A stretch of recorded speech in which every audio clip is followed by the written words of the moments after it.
Assalamu alaikum, j'espère que tu vas bien. Aujourd'hui, on se retrouve pour le 21e cours et nous allons étudier ensemble la lettre Zay.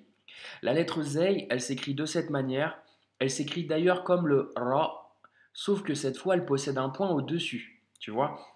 Donc c'est la même écriture que le Ra, sauf qu'elle a un point au-dessus. Pour la prononciation, c'est plutôt simple. C'est comme le Z en français, donc c'est le son Z.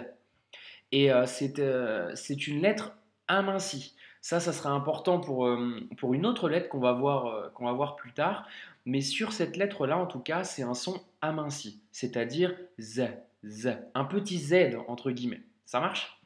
Donc, comme je te disais, à ne surtout pas confondre dans la lecture, la lettre Z s'écrit de cette manière, mais avec un point au-dessus, qui nous donne donc le son Z. Et ici, on retrouve la fameuse lettre Ra. Tu sais, hein, c'était le quatrième cours de mémoire.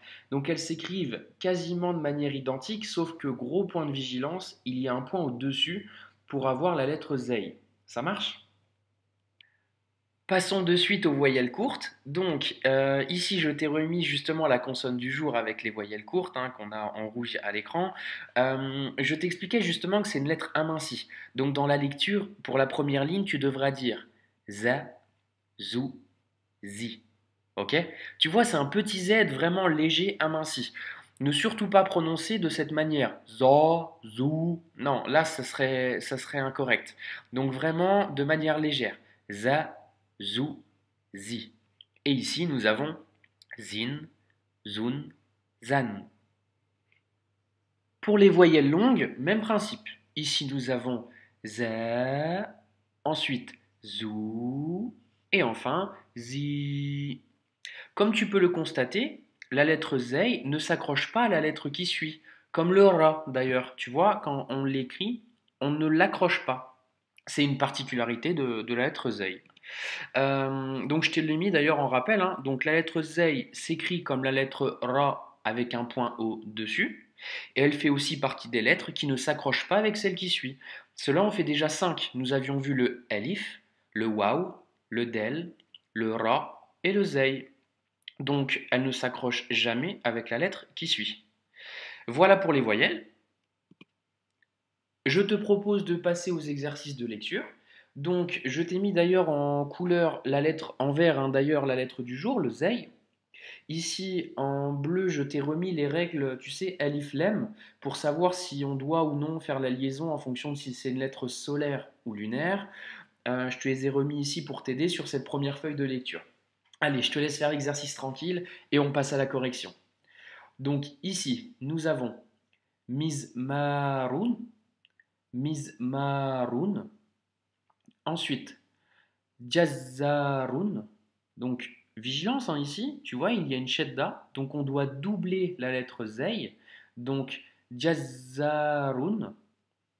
Et enfin, Zaoujun. Zaoujun. Ce mot d'ailleurs est assez intéressant, il signifie époux.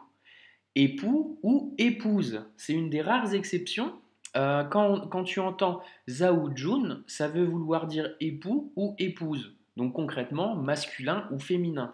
C'est, on va dire, le mot général pour dire l'époux. L'époux d'ordre général. Il existe un mot pour dire l'épouse, si tu veux vraiment parler de époux, mais pour la femme, donc épouse, donc c'est zaoujatoun, on rajoute le ta marbuta, mais par contre ce mot, zaoujun, peut vouloir dire les deux. Allez, on passe à la deuxième ligne. Ici, nous avons Elif Lem, qui signifie, hein, tu te souviens, le, la, les ou bien L apostrophe. C'est ce qui rend un mot défini, comme en français, hein, quand on rajoute le quelque chose, la quelque chose, etc.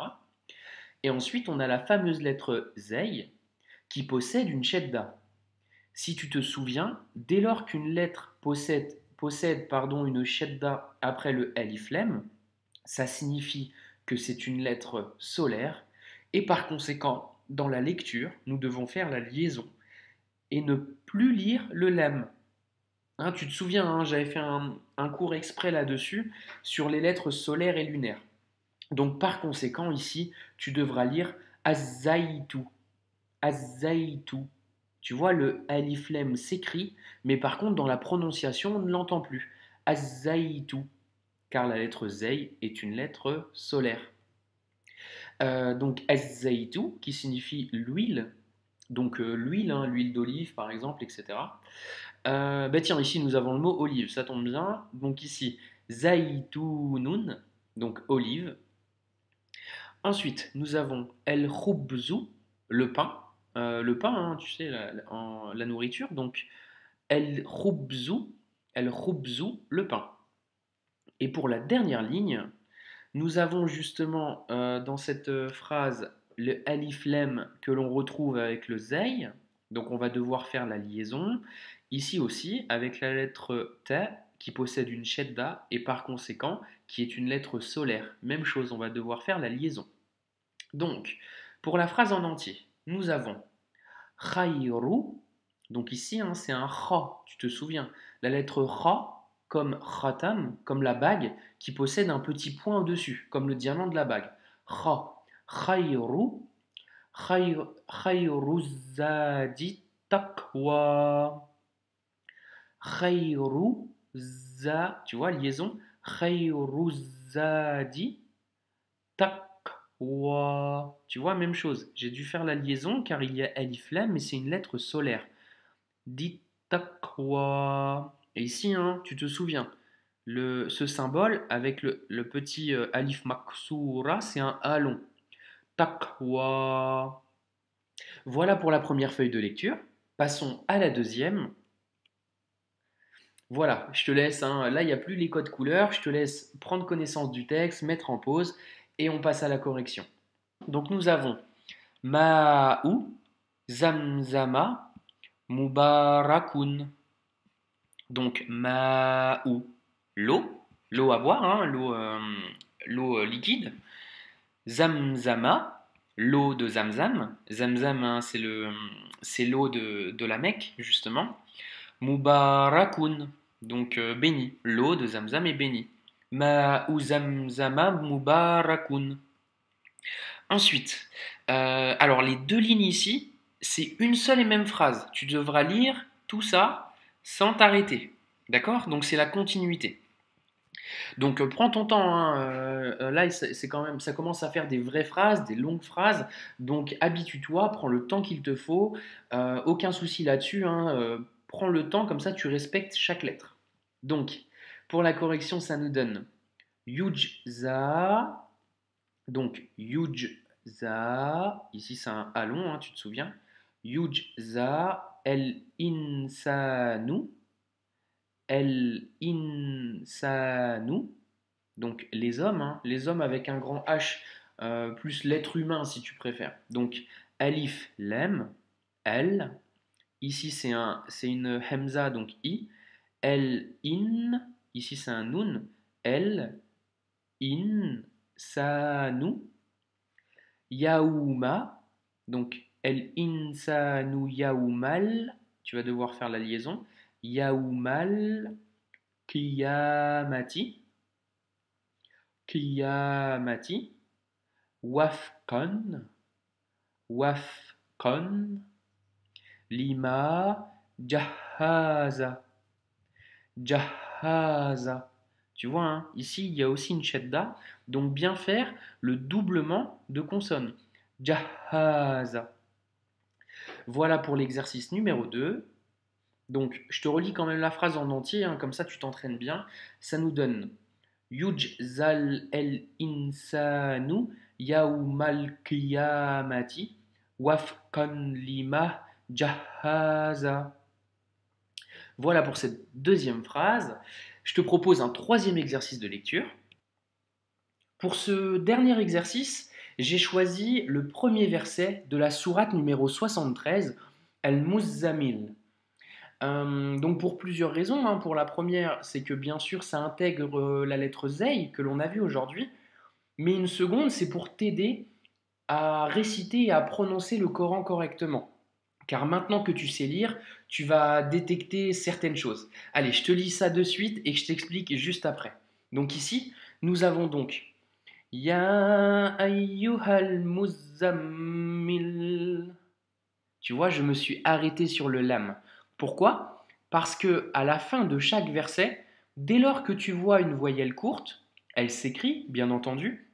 Par contre, ça ne se prononce pas. C'est une règle de récitation du Coran.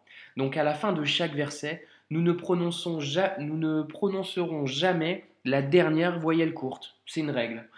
Maintenant que tu sais lire quasiment l'intégralité de textes en arabe, si tu te penches justement sur le Coran, ne serait-ce que la sourate Al-Fatiha, que tu connais sans doute par cœur, eh bien, je t'invite à la prendre, à regarder et à voir à la fin de chaque verset, il y a bien souvent une voyelle courte. Pour autant, quand tu l'as apprise par cœur, eh bien, on s'arrêtait. On ne prononçait pas la dernière voyelle justement. Eh bien, c'est une règle de récitation du Coran. Ça s'écrit, mais ça ne se prononce pas. Et c'est pour cela qu'ici nous aurons Ya ayyuhal muzammil et pas millou à la fin.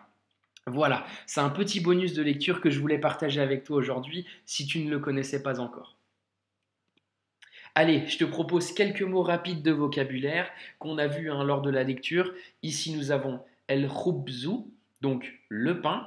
Le, car c'est défini, il y a alif lam ici. El khubzu, le pain. Pour olive, ça nous donne zaïtounun. Et ici, pour épouse, épouse, cette fois, c'est uniquement féminin. Nous allons avoir zaoujatoun. Zaoujatoun. Tu vois le ta marbuta, la preuve du féminin. Donc, quand tu veux parler uniquement de l'épouse au féminin, tu diras zaoujatoun. Par contre, si tu veux dire les deux, époux ou épouse, donc le terme époux d'ordre général plutôt, ça sera zaoujun. Ok? Allez, on se fait un résumé rapide de la leçon numéro 21. Donc, le zei, donc la lettre du jour, se prononce comme le Z en français. Donc, pas de grande complication dans la prononciation. C'est comme un petit Z et c'est une lettre amincie sans emphase. Donc, juste Z, Z. De plus, le zei s'écrit comme le Ra avec un point au-dessus. Tu vois, donc c'est la lettre Ra, sauf qu'elle a un point au-dessus. Et pour la prononciation, c'est donc le Z, le petit Z. Et puis, deuxième petit point qu'on a vu aujourd'hui, pour la lecture du Coran, à la fin de chaque verset, nous ne prononçons pas la dernière voyelle courte. Ici, par exemple, je t'ai mis Bismillahirrahmanirrahim. Tu vois, Rahim et pas Rahimi. Tu vois, quand tu entends Al-Fatiha ou quand tu la récites, le premier verset, le i, tu l'écris, hein, bien sûr, mais tu ne l'entends pas, tu ne le prononces pas. Eh bien, c'est cette règle-là que tu appliqueras sur chaque verset. Ça marche? Allez, j'espère en tout cas que tu t'en es bien sorti, que ça t'a plu. Là, tu es vraiment sur la fin, hein. Il reste 7 lettres. Et là, tu as bientôt terminé l'apprentissage de la lecture arabe avec les voyelles. En tout cas, je te dis à la prochaine. Prends soin de toi. Barakallahu fikum.